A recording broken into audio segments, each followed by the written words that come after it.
মার কলিজার মধ্যে জোরে জোরে আঘাত করতে থাকে। আপনার গর্ভবতী স্ত্রীকে দেখবেন রাত্রিবেলায় আল্লাহর বান্দি ঘুম জেগে বসে আছে, জিজ্ঞাসা করবেন তোমার চোখে কি ঘুম ধরে না, তুমি কেন ঘুমাও নাই? বলবে স্বামী আমার কলিজার টুকরা সন্তান আমার পেটের মধ্যে হাঁটু দিয়ে ঘুঁতো দেয়, লাথি দেয়, আমি মা সহ্য করতে পারি না। এমন করে করে সন্তান যখন সম্ভব না, বন্ধুরে বাস্তবমুখী কথা বলি, কিছু কথা বলি, সন্তান যখন দুনিয়াতে আসবে ওই সময় আরো বেশি বেশি করে মার কলিজার মধ্যে আঘাত করতে থাকে। মেডিকেল সায়েন্স বলে যে সন্তান সবচাইতে কম মার কলিজায় লাথি মারে, ৪,৫০০ বার মার কলিজায় লাথি মারে।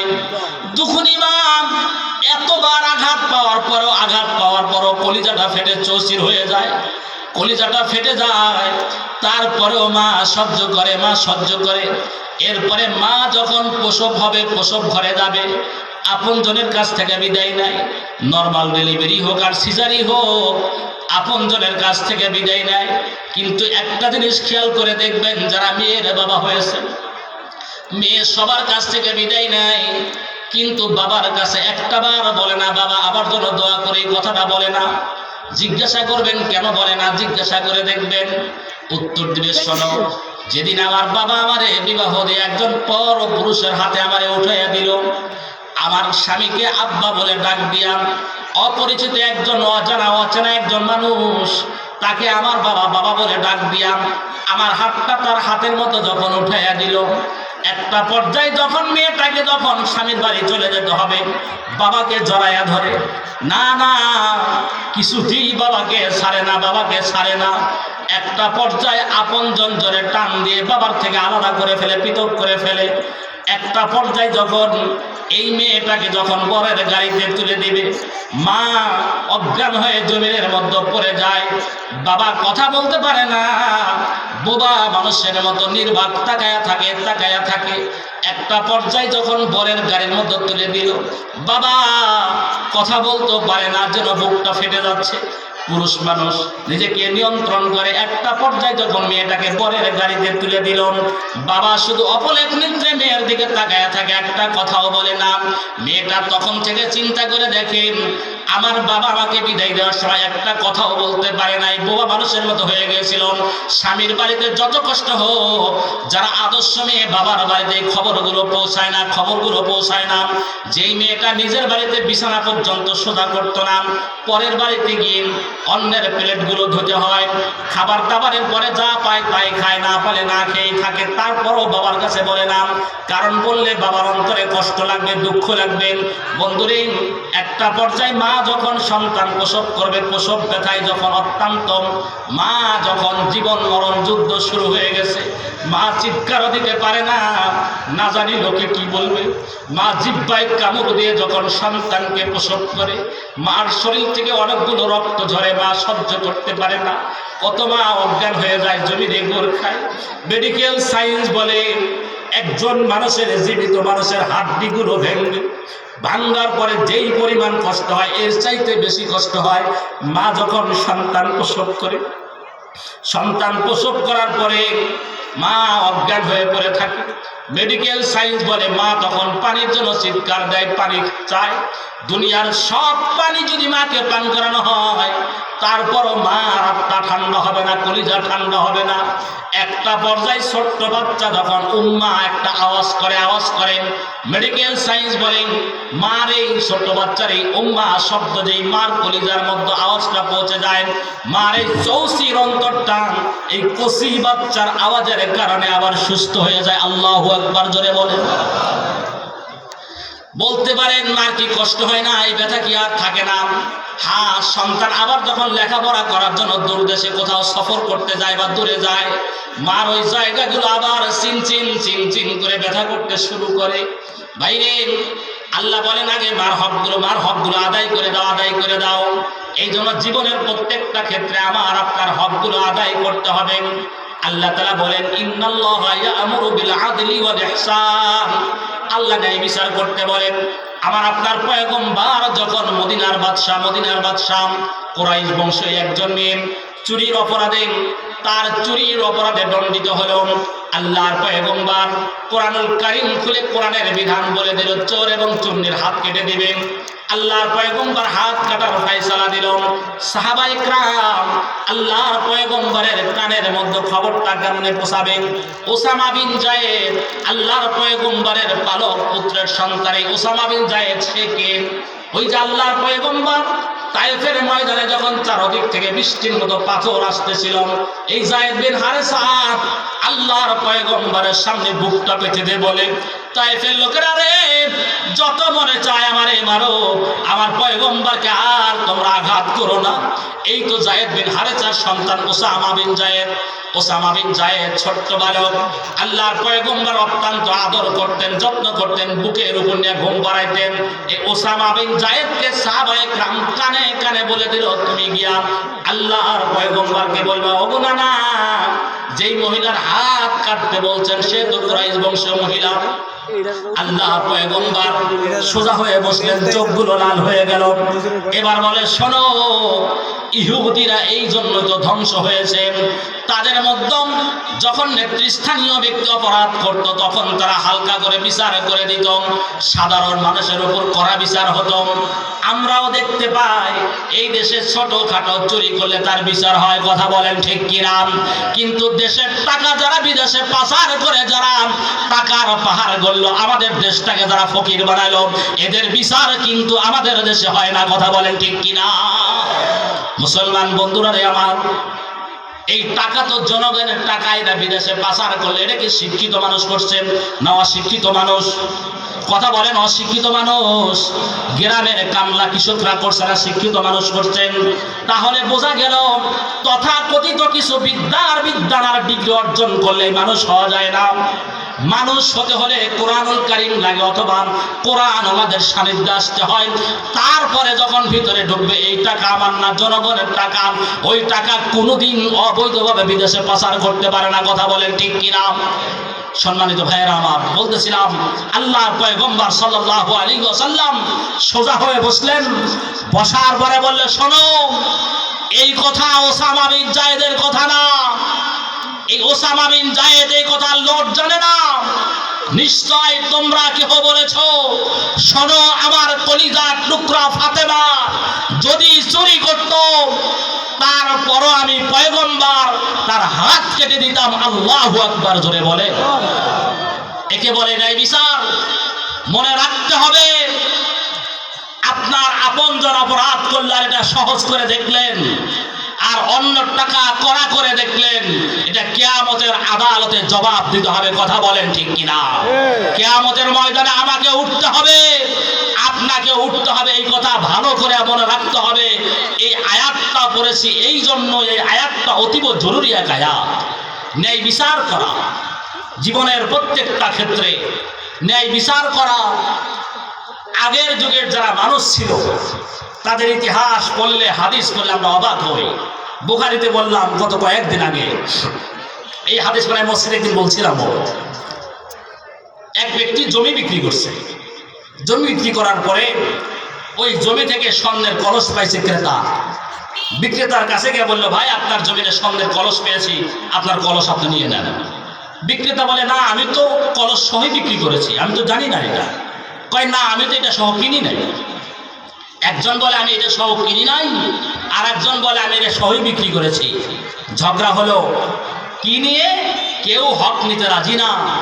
একটা পর্যায়ে বিচারকের কাছে গেলেন। বিচারক বলল, আপনার কি মেয়ে আছে? কাহা মেয়ে আছে? কয়, আপনার কি ছেলে আছে? কাহা ছেলে আছে? কয়, তাহলে ছেলে মেয়েকে পরস্পরে বিবাহ দেন, আর এই স্বর্ণের কলস তাদেরকে দিয়ে দেন। এটা আমি ঠাকুরমার কিস্সা শোনাচ্ছি না, এটা বুখারীর হাদিস। এই ছিল আমাদের মুসলমানদের নৈতিক চরিত্র, এই ছিল আমাদের মুসলমানদের চরিত্র। আজকে আমরা নামতে নামতে কোথায় গেলাম? আজকে আমরা কোথায় গেলাম? আল্লাহ আমাদের বুঝ দান করুন, আমিন বলেন আমিন। তো আল্লাহর ভয় আর ন্যায় বিচার যদি কারো ভিতরে থাকে, সে কোনোদিন কোনো অপরাধ অন্যায় করতে পারে না। একটা ঘটনা শোনাই আপনাদেরকে। নবী আলাইহিস সালাতু ওয়াস সালামের ইন্তেকালের পরে এক যুবক মাঝে মাঝেই তিনি বাইতুল্লাহ জিয়ারতে আসতেন, মদিনায় আসতেন। আপনাদের মনে চায় না মদিনায় আসতে যেতে? কি বলেন, চায় না? আল্লাহ প্রত্যেককে জিয়ারতে মদিনা নসিব করুক, আমিন বলেন আমিন। তো যুবক তার একমাত্র বাহন ছিল একটা ঘোড়া। এই ঘোড়াটাকে সাজিয়ে গুজিয়ে মদিনার দিকে রওনা দিয়েছে। অনেক চূড়ায় উতরায় পেরিয়ে ক্লান্ত মুসাফির এক জায়গায় যাত্রা বিরতি করেছে।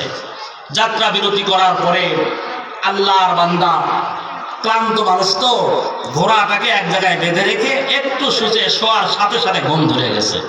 দেখবেন যারা ক্লান্ত মানুষ ঘুমাতে একটু সময় লাগে না। ভুল বললাম না ঠিক বললাম? বাস দেখবেন অনেক বড় লোক আছে কোটিপতি, এক রাত ঘুমের জন্য ডোনেশন দিতে হয়, এরপর মশা যদি ভু করে এক রাতের ঘুম শেষ। আল্লাহ গরিবদেরকে নিয়ামত বেশি দিয়েছেন, আমাদের আরো বেশি দিচ্ছে আল্লাহ তাআলা। শুলেই ঘুম, যেখানে শুই ইচ্ছা করে সেখানেই ঘুম ধরে। তো আল্লাহর বান্দা ঘুমায়া পড়ছে। ঘুম থেকে ওঠার পরে দেখে তার সেই প্রিয় জিনিস ঘোড়াটা নাই। তো চিন্তা করতেছে কোথায় গেল। ঘুরতে ঘুরতে ঘুরতে ঘুরতে দেখে বাগানের ভিতরে, ঘটনাক্রমে বাগানের যিনি মালিক তিনি একজন বুড়ো মানুষ। সে কোনোদিন বাগানে আসে না। ওই দিন তার কি ইচ্ছা, ছেলেদেরকে বললো যে আমি একটু বাগানে যাই। বললো আব্বা যেন না, এই প্রখর রোদ। কয় না, মন চাচ্ছে। কথা আছে না, যার যেখানে মৃত্যু আছে নৌকা ভাড়া করে যায়। ওখানে গিয়ে দেখে যে বাগানের ম্যাক্সিমাম খেজুর গাছের চারাগুলো পদপিষ্ট করে নষ্ট করে ফেলেছে। যার কারণে বাগানের মালিক রাগত অবস্থায় ঘোড়ার উপর পাথরে আঘাত করছে। আঘাত করার পরে ঘোড়াটা রক্তক্ষরণ হতে হতে জমিনের উপর পড়ে গিয়ে মারা গেছে। উনি চিন্তা করতেছে, আল্লাহ কার ঘোড়া মানলাম, এই মালিককেও চিনি না। যদি দুনিয়াতে এর বিচার যদি না হয়, আমি তো আল্লাহর আদালতে আসামির কাজ করে দাঁড়াতে হবে। উনি বড় চিন্তিত। অপর দিক থেকে যুবক ঘুম থেকে উঠে দেখে তার ঘোড়া নাই। বাগানের মতো খুঁজতে খুঁজতে দেখে ঘোড়া আছে বটে, তাজা না মরা? মরা। পাশে একজন মুরব্বী দাঁড়ানো। জিজ্ঞাসা করলো, চাচা এই ঘোড়াটা কে মেরেছেন? মুরব্বী বলে, বাবা এটা ইচ্ছা করে মারি নাই, ভুলবশত একটা পাথর মেরেছিলাম। এমন একটা পয়েন্টে লাগার কারণে রক্তক্ষরণ হতে হতে ঘোড়াটা দুনিয়ার বুক থেকে চলে গেছে। বাবা এর প্রতিশোধ দেওয়ার জন্য এতক্ষণ পর্যন্ত দাঁড়ায় আছে আমি বাগানের মালিক, এই ঘোড়ার মালিককে খুঁজতেছি। যুবক বলে, আমি তো ঘোড়ার মালিক। যুবক রাগত অবস্থায় মুরব্বীরে ধরে কয়েকটা খাতুনি দিছে। একটা পর্যায়ে মুরব্বী ইন্তেকাল করেছেন। আল্লাহর বান্দা এবার আল্লাহর কাছে হাত তুলে বলে, আয় রব্বুল আলামিন, নিঃসন্দেহে শয়তানি আমল করেছি, গুনাহের কাজ করেছি। আল্লাহ জানি না কাকে মারলাম, এই লোকটাই বাকি। এর প্রতিশোধ যদি দুনিয়াতে না দিতে পারি, কিয়ামতের ময়দানে আল্লাহর আদালতে আমাকে জবাবদিহি করতে হবে। আল্লাহর বান্দা বড় চিন্তিত। একটা পর্যায়ে এই বুড়ো মানুষের দুই সন্তান এসে জিজ্ঞাসা করে, এ যুবক এই ঘোড়ার মালিককে, আরে আমার বাবাকে বা কে হত্যা করেছেন? যুবক বলেন, আমি তো হত্যা করেছি, আমি তো হত্যা করেছি, ভুলবশত হত্যা করেছি, ইচ্ছা করে হত্যা করি নাই। কয় চলো যাই, তোমার এনে খলিফাতুল মুসলিমিন হযরত ওমরের দরবারে নিয়ে যাব, বিচারের কাঠগড়ায় দাঁড় করে দিব। এবার যুবক বলে, চলো। এই জন্য যে এতক্ষণ পর্যন্ত অপেক্ষমান ছিলাম, দুনিয়ায় থেকে পবিত্র হয়ে যেতে চাই, আল্লাহর আদালতের জন্য আমাকে আর জবাবদিহি করতে না হয়। চলে গেলেন খলিফাতুল মুসলিমিন হযরত ওমরের দরবারে গিয়ে বলে, খলিফাতুল মুসলিমিন, এই যে যুবক আমার বাবাকে হত্যা করেছে, বিচার করে দেন। খলিফাতুল মুসলিমিন বলে, যুবক এই যে হত্যা করেছে প্রমাণ কি, সাক্ষী কি? বলে, শোনেন, ঘটনার মূল নায়ক যদি নিজেই ঘটনা স্বীকার করে তাহলে সাক্ষী প্রমাণ লাগে না। যুবককে জিজ্ঞাসা করেন, যুবক অকপটে হত্যার কথা স্বীকার করবে। জিজ্ঞাসা করে, যুবক তুমি কি হত্যা করেছো? আমি হত্যা করেছি। খলিফাতুল মুসলিমিন বলে, যুবক তোমার কি মাথা ঠিক আছে? এটা হলো সুপ্রিম পাওয়ার, ওমরের দরবারে দাঁড়িয়ে তুমি হত্যার কথা স্বীকার করো। বলে খলিফাতুল মুসলিমিন, আমি বুঝে শুনে ঠান্ডা মাথায় হত্যার কথা স্বীকার করতেছি, কারণ আজকে যদি আমি বিচার না হয় দুনিয়াতে, কিয়ামতের আদালতে আমাকে উঠতে হবে। খলিফাতুল মুসলিমিন বলে, তাই যদি হয় যুবক মৃত্যুর জন্য প্রস্তুতি হয়ে যাও, তোমাকে হত্যার বদলায় হত্যা করা হবে, ইনসাফের বিচার। যুবক বলে, খলিফাতুল মুসলিমিন আমারে হত্যা করেন, আমার কোনো দুঃখ নাই, আফসোস নাই, কিন্তু আমার একটা কথা, তাহলে আমি একজন ব্যবসায়ী যুবক, আমার কাছে মানুষ বিশ্বস্ততার কারণে মালামাল আমানত রাখেন, যদি আজকে আমি এখানে মারা যাই, আমার আপনজন কেউ জানে না, ঋণের কথা কেউ জানে না, আমার ঋণের কথা কেউ জানে না। যদি আজকে আমাকে হত্যা করা হয়, কিয়ামতের আদালতে আমার ঋণের জন্য আবার দাঁড় হতে হবে, আবারও আমি জাহান্নামের আসামি হব। আমাকে একটু সুযোগ দেন, আমি একটু ঋণগুলো পরিশোধ করে আবার ফেরত আসবো। খলিফাতুল মুসলিমিন বলে, যুবক, এমন এত সাহাবী নাই যাদেরকে তোমাকে দিয়ে দিব, এত সাহাবী নাই, সাহাবীরা যুদ্ধের ময়দানে চলে গেছেন। যুবক চোখের পানি ছেড়ে ছেড়ে উপস্থিত জনতা ওনাকে বুঝাতে চায়, এ উপস্থিত জনগণ, আমার জীবনের যদি কেউ জামিন হও, বিপদে পড়বে না। আমি তো সেই যুবক, মানুষ হত্যা করার পরে ঘন্টার পর ঘন্টা দাঁড়িয়েছিলাম, আমি পালাইয়া যাই নাই। না না, কেউ যুবকের জীবনের জামিন হলো না। একজন সাহাবী হযরতে আবু যর গিফারি রাদিয়াল্লাহু তাআলা দাঁড়িয়ে গিয়ে বলে, খলিফাতুল মুসলিমিন, আমি আমার ভাইয়ের জীবনের জামিন হলাম, ভাই যদি না আসেন আমারে হত্যা করবেন, হত্যার বদলা আমাকে হত্যা করে দিবেন। সমস্ত সাহাবায়ে কেরাম বলছে, আবু যর, এত বড় রিস্কে যেও না, এত বড় দায়িত্ব নিতে যেও না। হযরতে আবু যর গিফারি বলে, শোনো, আমি তো আল্লাহর পয়গম্বরের ভাষ্য অনুযায়ী জান্নাত কিনতে যাচ্ছি, কারণ ভাইয়ের জীবনের জামিন হচ্ছে, আল্লাহ তাআলা এর বিনিময়ে আমাকে জান্নাতের মালিক বানায়া দিবেন। হযরতে আবু যর গিফারি রাদিয়াল্লাহু তাআলা আনহু এমনটাই করেছে, জান্নাত অর্জন করার জন্য জীবনের ঝুঁকি পর্যন্ত নিয়েছেন। আপনারা কি চান একটু আমার আপনার জান্নাতের মালিক হই? সবাই চান? সবাই চান? আল্লাহর পয়গম্বর বলেন, মান বানা লিল্লাহি মসজিদান, যে ব্যক্তি আল্লাহর জন্য একটা মসজিদ বানায়, আল্লাহ তাআলা তারে জান্নাতের বরাদ্দ দিবে। সুবহানাল্লাহ, জোরে বলেন। ভাইয়েরা আমার, আল্লাহর ঘর মসজিদ বানাতে গিয়া আমার আপনার এই তৌফিক নাই, এই সুযোগ নাই যে একা একটা মসজিদ বানাবো। এই যে আমাদের মসজিদ, আমি অতীতও বলছি, এখনো বলি, অত্র এলাকার সবার কাছে আমরা কৃতজ্ঞতা আদায় করি। আপনাদের দান আর বদান্যতায় আলহামদুলিল্লাহ তিলে তিলে মসজিদটা এই পর্যন্ত এসেছে। আপনাদের অনেকের এখানে অর্থ আছে, বুদ্ধি আছে, পরামর্শ আছে, অনেকে দান করে দুনিয়ার বুক থেকে চলে গেছে, তাদের মাগফিরাত কামনা করি, আল্লাহ তাদেরকে মাফ করে দিক। ভাইয়েরা আমার, আমি অল্প সময় আর কিছুক্ষণ পরে প্রধান বক্তাকে আনবো। আপনারাই বুঝতেই পারছেন, আমি জোরাজোরিও করবো না। আমার মুসল্লিরা আলহামদুলিল্লাহ কালেকশনের একটা আলাদা সাবজেক্ট থাকে, ওয়াজ থাকে, ওই রকম ওয়াজ আজকে করি নাই, কালেকশনের ওয়াজ। যে ওয়াজ করলে টাকা দিতে মনে চায়, ওদিকে আমি যাব না। আমার ঘটনা শেষ করব, বাকি যেটুকু আছে। বাকি এর আগে কথা হলো, আলহামদুলিল্লাহ আমাদের এই মসজিদের জন্য আপনারা অনেকেই অতীতে দান করেছে, আমার মুসল্লিরাই দান করেন, আপনারাও করেন। এই যে দেখতে পাচ্ছেন এত সুন্দর আয়োজন আমাদের মসজিদ, আমার